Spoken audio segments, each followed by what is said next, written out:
বাইতুল্লাহ আক্রমণ করেছিলেন রাসূলুল্লাহর দাদার জমানায়। কারা? হ্যাঁ বলেন বলেন, সবাই বলেন। আব্রাহা। বলেন তো কারা? ওইটা হেফাজত করেছিলেন কে? আল্লাহ তাআলা। প্যালেস্টাইনে নির্যাতন করছে ইহুদেরা, ইসরায়েলেরা। একের পর এক হামলা হয়। এখন কিছুটা ইসরায়েল নড়ে চড়ে বসেছে যে বিপদ মনে হয় সম্মুখীন। আমরা আলেম ওলামারা কম দোয়া করি না, অনেক দোয়া করি, জীবনে কাজ হয় না। একটু কারণ খোঁজে। বদরের প্রান্তরের দিকে তাকান।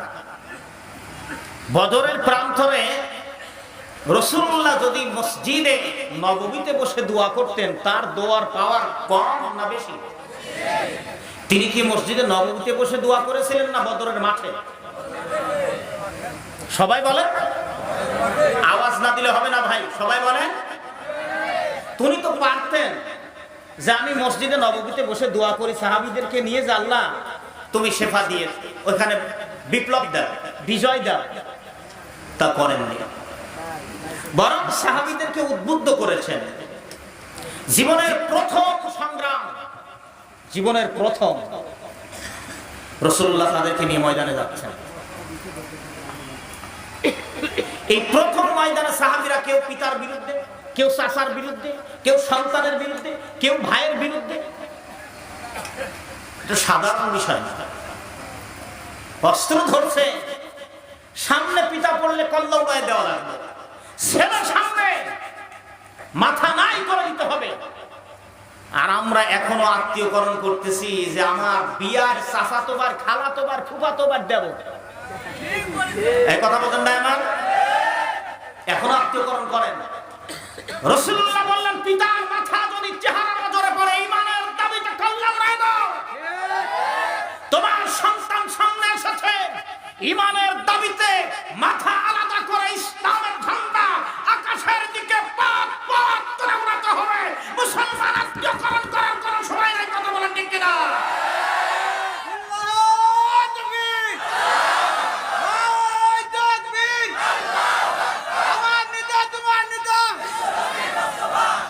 প্রিয় ভাইরা আমার, রাসূলুল্লাহ বদরের ময়দানে হাত উঁচু করলেন, ময়দানে সাহাবীদেরকে নিয়ে হাত উঁচু করলেন। ৩১৩ জন সাহাবী হাত উঁচু করেছেন। হাত উঁচু করতে করতে এরকম উঁচু করে ফেলেছেন, পুরা বগল বের হয়ে গেছে, চাদর ছিল পড়ে যাচ্ছে। আল্লাহকে ডাকতে বলছেন, আল্লাহ তোমার আদেশ, আমি আমার সাহাবীদেরকে নিয়ে ময়দানে দাঁড়িয়েছি, কিন্তু আমি সংবাদ পেলাম ওরা ১,০০০, আমার সাহাবী তো মাত্র ৩১৩ জন। মুহূর্তের মধ্যে পায়ের তলায় পিষে শেষ করে দিবে। আর আজকে যদি এই সাহাবীরা এখানে শেষ হয়ে যায়, ময়দানে দাঁড়াবার আর কেউ থাকবে না। আল্লাহ তাআলা সংবাদ পাঠিয়ে দিলেন, হাবিব আপনি ওইখানে তাকায় দেখছেন যে 1:3। আমি আল্লাহ তাআলা এই মুহূর্তে এখনই ফেরেশতা নাযিল করে দিলাম ৩,০০০।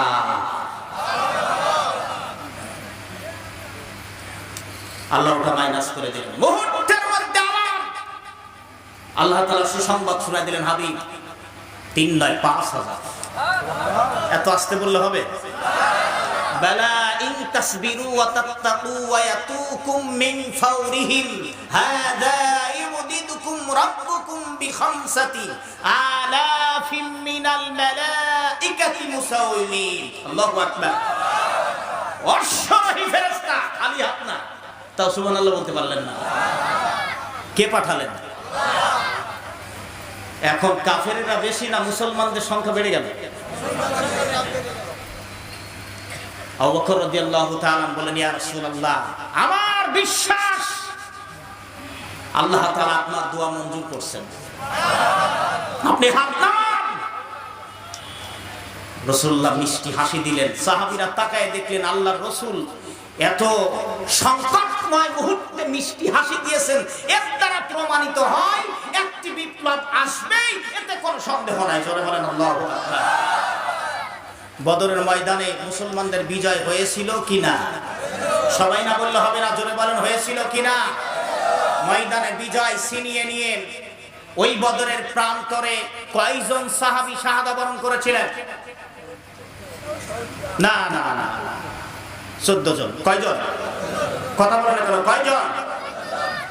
অর্থাৎ এ দ্বারা প্রমাণিত হয় দোয়ার কিছু সিস্টেম আছে। আপনার যে দায়িত্ব, সেই দায়িত্ব পালন শুরু করে দোয়া করার আল্লাহ তখনই মঞ্জুর করবে। সুবহানাল্লাহ বলবেন না? ভারতের বাবরি মসজিদ ভেঙে ফেললো, আমরা এখান থেকে বসে দোয়া করছি, কাম হয় নাই। আবাবিল পাখি একটাও আল্লাহ ওইখানে পাঠায় নাই, 5টাও তো পাঠাইতে পারতেন। কারণ ওইখানে বাবরি মসজিদ ভাঙে, আমরা এইখানে দোয়া করে লাভ নাই। বর্ডার ক্রস করে যদি বাবরি মসজিদের দিকে আগানো সম্ভব হতো, ওইখানে যদি মুসলমানদের কোন নেতা 2 হাত তুলে আল্লাহকে বলতেন, ওইখানে খতিব যদি বলতেন আল্লাহ লক্ষ লক্ষ মুসলমানের আজাদ হয়েছে, বাবরি মসজিদ তো রক্ষা হতেই হবে, তোমার বাইতুল্লাহর মতো, নিঃসন্দেহে আল্লাহ তা মঞ্জুর করতেন। জনগণের কথা ঠিক কিনা?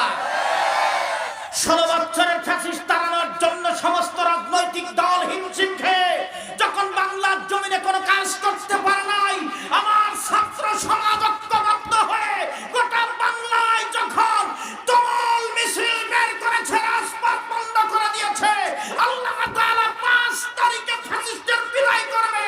সমন্বয় করে জানতো না, জামাত ইসলাম জানতো না, বিএনপি জানতো না, ঐক্যজোট জানতো না, খেলাফত মজলিস জানতো না, হেফাজতে ইসলাম জানতো না, কিন্তু ব্যবস্থা করেছেন কে?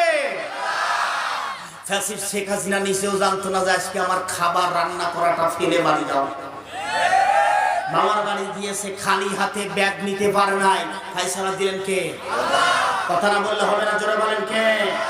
এই জন্য এখন আলেমদেরকে বলছি, ওয়া'তাসিমু বিহাবলিল্লাহি জামিআন ওয়া লা তাফাররাকু। এই আয়াতের দিকে খেয়াল করেন, ফতোয়াবাজি বন্ধ করেন। কথা না বললে হবে না, জোরে বলেন। এখন ফতোয়াবাজি টোটালি বন্ধ করে দেন। কার টুপি উঁচু, কার টিপুন নিচু, কে পাঁচকলি পরে, কে গোল পরে, কে পাগড়ি পরে আর কে পরে না, কে তাবলীগ করে আর কে তাবলীগ করে না, কে জামাত ইসলাম, কে হেফাজতে ইসলাম, কে সরমুনার, সব ফতোয়া বন্ধ করে দিয়ে একটা প্ল্যাটফর্মে দাঁড়ায় আর একটা হুঙ্কার দিলে বাংলার জমিনে কোরআনের রাজ কায়েম হওয়ার সম্ভাবনা। কথা বলেন ঠিক কিনা? মাঠে ময়দানে তো আমরা সারা জীবন কথা বলেই যাচ্ছি, কোনো কাম হয় নাই, দোয়া কবুল হয় নাই। কিন্তু ছাত্ররা যখন জুলাইতে শুরু করলেন, কি জুলাইতে ছাত্ররা শুরু করলেন, আমি ছাত্র আন্দোলনের সাথে সম্পৃক্ত হলাম আগস্টের 3 তারিখ থেকে। ছেলেরা ঘরের থেকে বের হয়ে চলে যায়, ভালো লাগে না মনের কাছে। শরীক হলাম 4 তারিখের একটা কথা বলি, আমার মুখটা ডাবল মাস্ক পরে নিয়ে, যাতে ছেলেরা কেউ না আসে না। এই বাংলাদেশের মানুষ এমন ভাবে চিনতে, চোখ দেখলেই বোঝে এটা ইব্রাহিম খলিলুল্লাহ। আসে আমার জড়ায় ধরে, আমি তো মহাবিপদে ফেললে, আমার হাতে একটা জিনিস আছে, ওটা ভিন্ন আঙ্গিকে সবাই দেখতেছে, আর একটা বিপদ এই জায়গায়। তোরা আমার চিনিস ভালো কথা, আজকের মতো সালাম কালাম দরকার নাই, ফাঁকে থাক, কিন্তু ওরা এসে জড়ায় ধরে। প্রিয় ভাইরা আমার সামনে যখন লতিফ টাওয়ারের কোণার থেকে যখন আবু সাইদ গুলি করলেন, দুটো তাজা প্রাণ ঝরে গেল, মাহবুব চলে গেল, মুস্তাফা চলে গেল জীবনের মতো। রংপুরে আবু সাইদ বিদায় নিয়েছিলেন।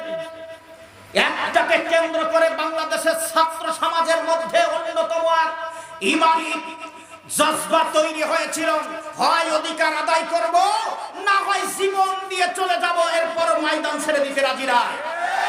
সুতরাং নতুন করে যদি কেউ ষড়যন্ত্র করে, আত্মীয়তাকরণ করে, এইগুলোর নামের তালিকা করে,